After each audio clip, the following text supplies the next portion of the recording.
Assalamualaikum warahmatullahi wabarakatuh. Salam sejahtera untuk kita semua. Hari ini saya akan diskusi tentang konsep dasar dan sejarah perkembangan sistem operasi.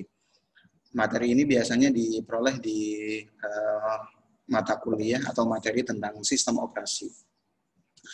Ya, untuk pembahasan materi di hari ini saya akan bahas mulai dari yang pertama konsep dasar sistem operasi itu sendiri. Selanjutnya yang kedua fungsi sistem operasi. Yang ketiga jenis-jenis sistem operasi yang digunakan di perangkat PC ataupun di perangkat komputer. Yang ketiga, yang keempat tugas utama dari sistem operasi. Ini yang nantinya akan jadi pembahasan berikutnya. Oke, saya mulai dari konsep dasar sistem operasi. Pada prinsipnya kalau berbicara tentang sistem operasi sudah sering kita gunakan. Baik sistem operasi yang kita gunakan untuk smartphone ataupun sistem operasi yang kita gunakan untuk PC ataupun laptop kita. Nah, untuk hari ini kita fokus dulu tentang apa itu sistem operasi dan yang lain-lainnya, tujuan dari sistem operasi, jenis-jenis sistem operasi yang ada di sekitar kita. Oke, pada prinsipnya kalau berbicara tentang sistem operasi merupakan sekumpulan program kontrol atau alat pengendali yang secara terpadu bertindak sebagai penghubung antara komputer dengan pemakainya. Ini kalau berbicara tentang sistem operasi. Konsep dari sistem operasi itu sendiri merupakan program kontrol atau alat pengendali. Yang fungsinya adalah dia nanti akan bertindak sebagai penghubung antara komputer dengan pemakai atau sebagai interface antara komputer dan pemakainya, antara hardware dan si brandware-nya. Sistem operasi adalah sebagai program pengendali yaitu program yang digunakan untuk mengontrol program-program yang lainnya. Jadi posisi yang pertama yang harus diinstal adalah yang agar nanti hardware bisa berjalan dengan baik, yang harus dilakukan oleh pengguna adalah dia menginstal sistem operasinya terlebih dahulu. Baru nanti aplikasi-aplikasinya akan berjalan di sistem operasi tersebut. Kalau dilihat dari posisi perantara sistem operasi, kurang lebih seperti yang ada di depan ini. Posisi sistem operasi dia ada di antara hardware dan software. Antara hardware dan software. Hardware di sini tidak akan bisa berfungsi kalau softwarenya tidak diinstal. Jadi brandware bisa menggunakan hardware di sini setelah diinstal softwarenya. Software berarti mulai dari sistem operasinya, baru nanti aplikasi-aplikasi pendukungnya. Entah baik itu contohnya aplikasi perkantoran atau contohnya aplikasi untuk mendukung kegiatan-kegiatan yang lainnya, contoh seperti antivirus ataupun contohnya program aplikasi dan yang lain-lainnya. Fungsi dari sistem operasi yang pertama, sistem operasi sebagai pengelola sumber daya, baik sumber daya hardware yang ada ataupun software yang ada di sistem operasi tersebut. Yang kedua, sistem operasi mengelola seluruh sumber daya yang terdapat pada sistem komputer itu sendiri, baik hardware ataupun nanti aplikasi-aplikasinya, software lain selain dari sistem operasi itu sendiri. Sistem operasi sebagai penyedia layanan atau extended machine, atau biasa kadang-kadang disebut dengan virtual machine. Yang keempat, sistem operasi menyediakan sekumpulan layanan ke pemakai sehingga memudahkan dan menyamankan pengguna atau pemanfaatan sumber daya sistem komputer. Contoh yang paling simpel, contohnya kita install aplikasi, contohnya ternyata aplikasi tersebut nggak support dengan sistem operasi yang ada, nanti akan muncul yang namanya warning. Ini salah satunya yang nanti fungsi dari sistem operasinya. Tujuan dari sistem operasi yang pertama, dengan sistem operasi hardware komputer.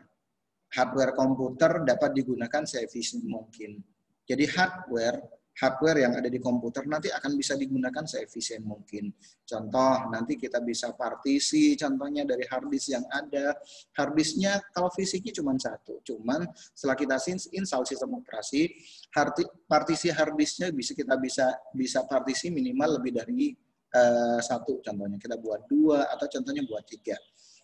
Fisiknya cuma satu, tapi kalau nanti dilihat di tampilan interface dari sistem operasinya itu lebih dari satu. Oke, ini kalau berbicara tentang tujuan dari sistem operasi. Tujuannya adalah untuk mengefisienkan hardware yang ada.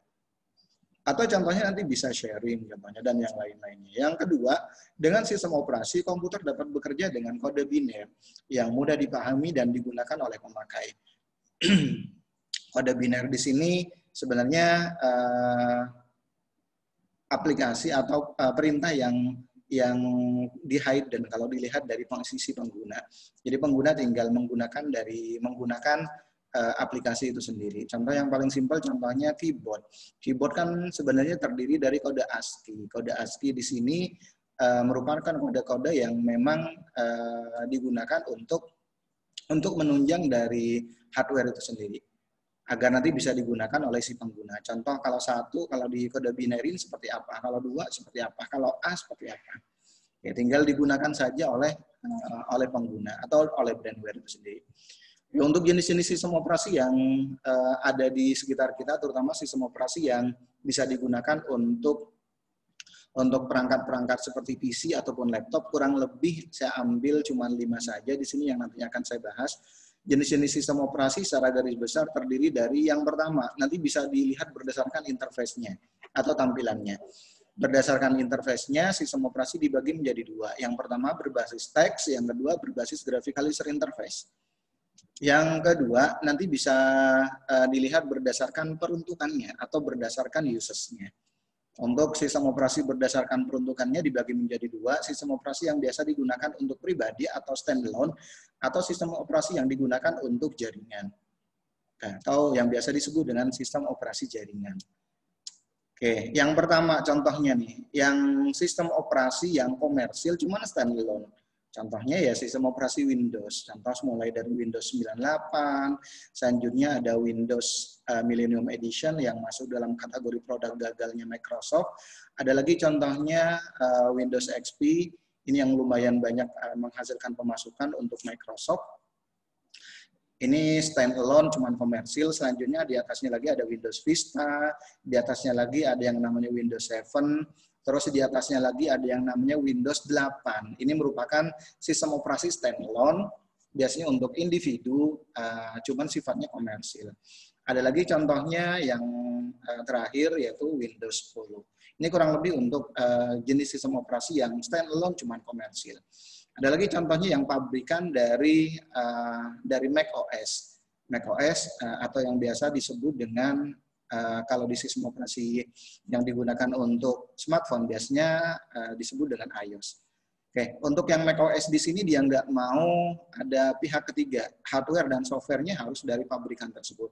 Contoh generasi yang terbaru untuk yang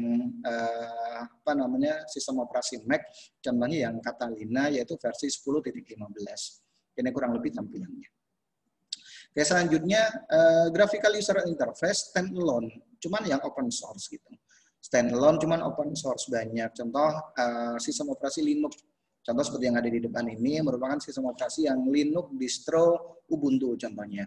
Ada lagi contohnya sistem operasi Linux yang distro Debian seperti yang ada di depan ini, tampilannya sudah graphical user interface. Ada lagi contohnya tampilannya seperti yang ada di depan ini untuk yang Red Hat. Ini pun free. Selanjutnya ada OpenSUSE dengan simbol bunglonnya. Ada lagi contohnya sistem operasi Linux yang distro Mandriva. Oke, ini contoh untuk yang jenis-jenis sistem operasi yang graphical user interface standalone cuman open source. Ada lagi contohnya CentOS dan masih banyak lagi. Ada Linux Mint, selanjutnya ada Knoppik, terus ada Gentoo. Ini dan masih banyak lagi. Ini untuk distro-distro yang dikembangkan di luar negeri. Belum lagi yang ada di Indonesia, yang dikembangkan di Indonesia itu lumayan banyak juga. Oke, contoh lain Backtrack, ini masuknya graphical user interface, cuman yang sifatnya standalone. Ada Kali Linux. Nah, selanjutnya untuk yang sistem operasi yang diperuntukkan untuk jaringan, sistem operasi jaringan, tapi berbayar. Contohnya produknya Windows mulai dari Windows NT Server, Windows Server 2003, Windows Server 2008, ada Windows Server 2012, dan seterusnya. Nah, untuk yang networking cuman open source, contoh seperti Red Hat. Cuman sekarang Red Hat sudah mulai berbayar. Selanjutnya ada Ubuntu, ada Debian, contohnya ada FreeBSD, atau nanti bisa menggunakan open source yang lainnya. Hampir semua sistem operasi Linux yang semua distro yang ada itu bisa digunakan untuk networking.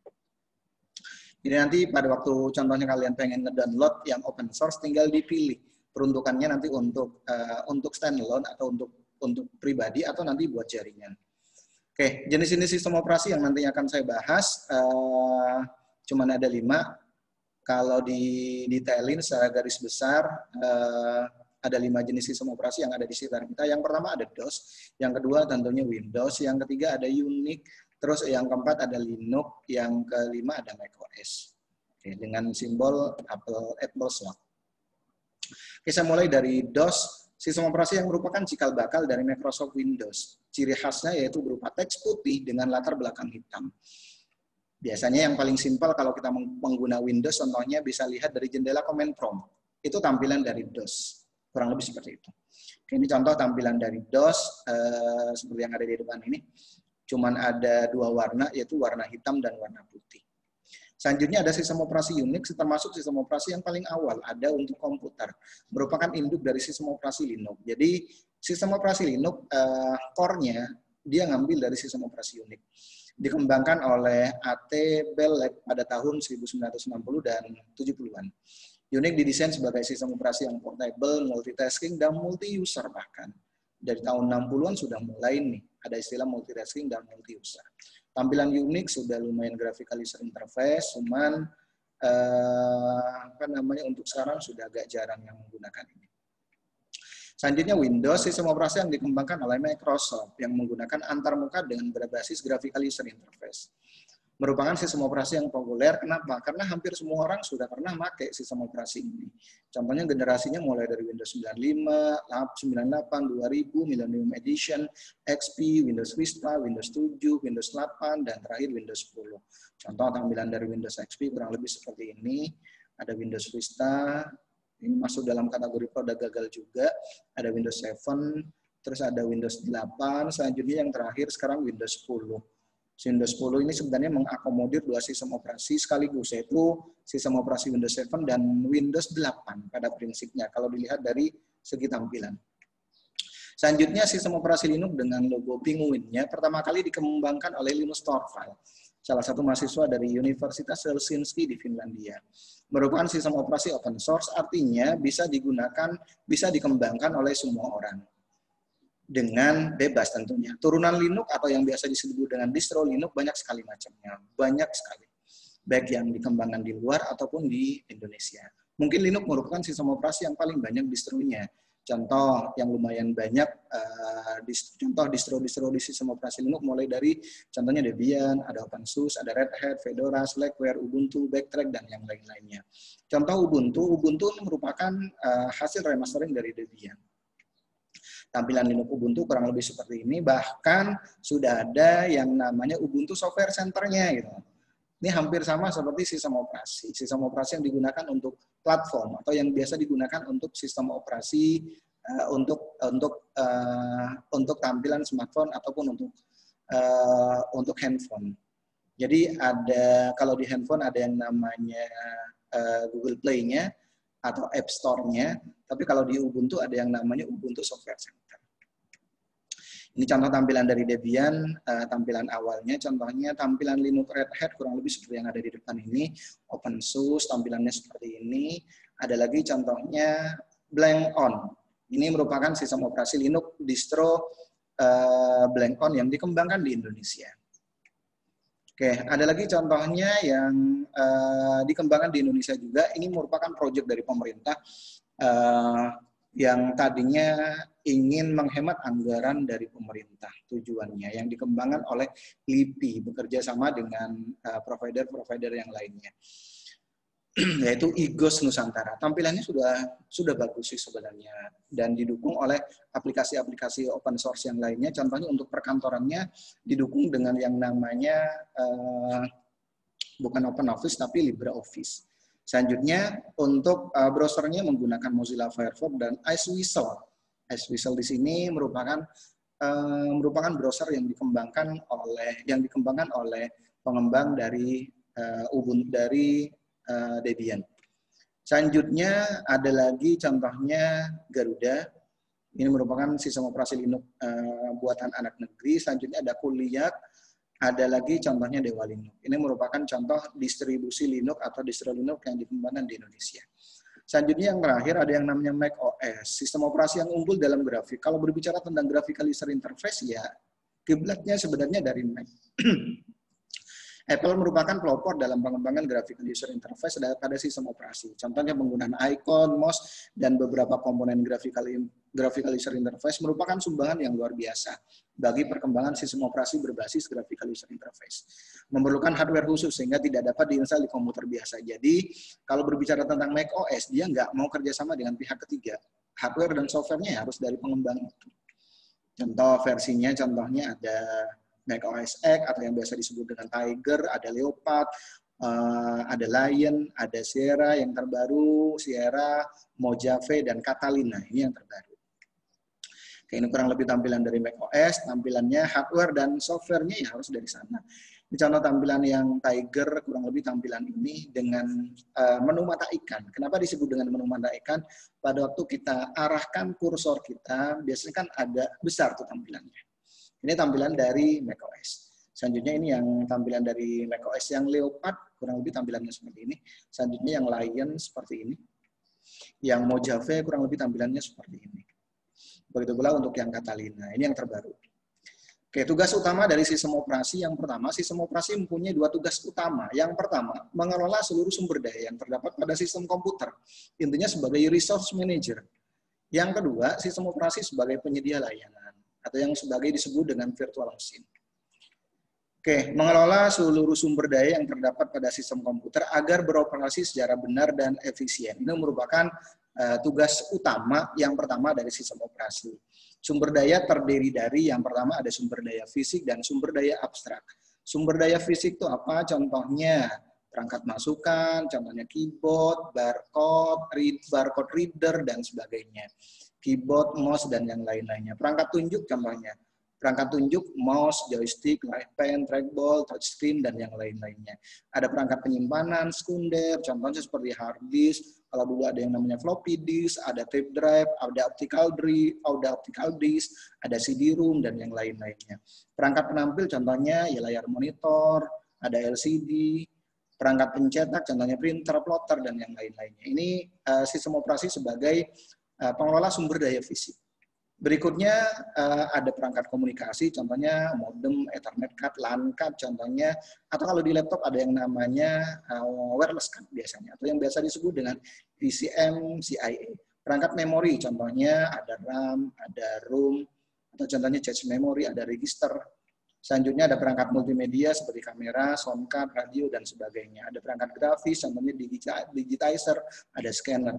Selanjutnya perangkat pengendalian proses, yaitu sensor, dan aktuator, dan sebagainya. Ini tugas dari sistem operasi sebagai pengelola sumber daya fisik. Selanjutnya sumber daya abstrak, salah satunya adalah data. Contohnya adalah PCB untuk mencatat dan pengendalian proses, ada semapur untuk pengendalian sinkronisasi proses-proses, ada tabel segmen, inode, ada FAT untuk sistem file, dan yang lain-lainnya. Kalau di Windows ada FAT, ada NTFS. Kalau di Linux biasanya disebut dengan ext2, ext3, dan ext4. Ada sistem berkas, penyimpanan data atau program yang nantinya akan kita bahas di pertemuan-pertemuan berikutnya. Oke, ini kurang lebih untuk tugas utama dari sistem operasi sebagai pengelola sumber daya, baik pengelola sumber daya fisik dan sumber daya abstrak. Kalau dilihat dari generasi komputer, mulai dari generasi pertama, generasi kedua, generasi ketiga, yang sekarang tentunya generasi keempat. Oke, ini kurang lebih untuk pembahasan dari tugas utama dari sistem operasi, konsep dan sejarah perkembangan dari sistem operasi. Berikut tugas utama dari sistem operasi. Mohon maaf kalau ada kata-kata yang kurang berkenan. Untuk pertemuan kali ini saya cukupkan sampai di sini. Saya akhiri. Assalamualaikum warahmatullahi wabarakatuh dan salam sejahtera untuk kita semua.